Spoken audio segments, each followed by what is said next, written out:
51-62.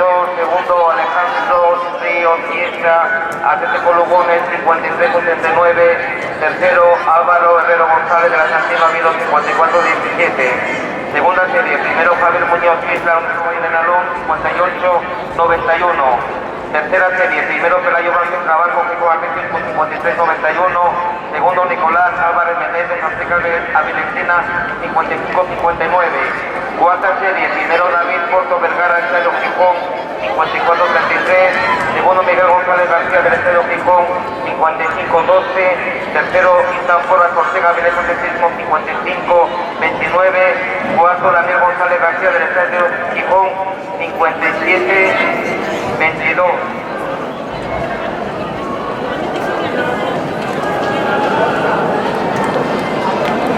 Quinta serie, primero Diego Viñuela Alonso, Rezado Viendo 52-63. Segundo, Álvaro Gil Alonso, Cuartetismo Gama 53-29. Tercero, Javier Méndez Navia Fernández Independiente 55-44.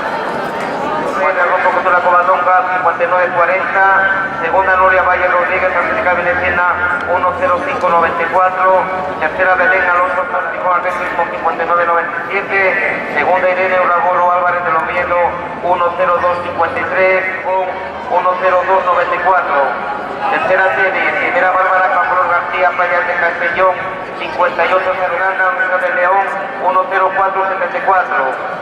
Cuarta serie, primera, Irene Izquierda Pista, Estadio Gijón 1-02-97. Segunda, Racha Mejía, Universidad de Estadio Gijón 12. Tercera, Raquel Menéndez González, Universidad de León Slim 1-09-50. Están corriendo.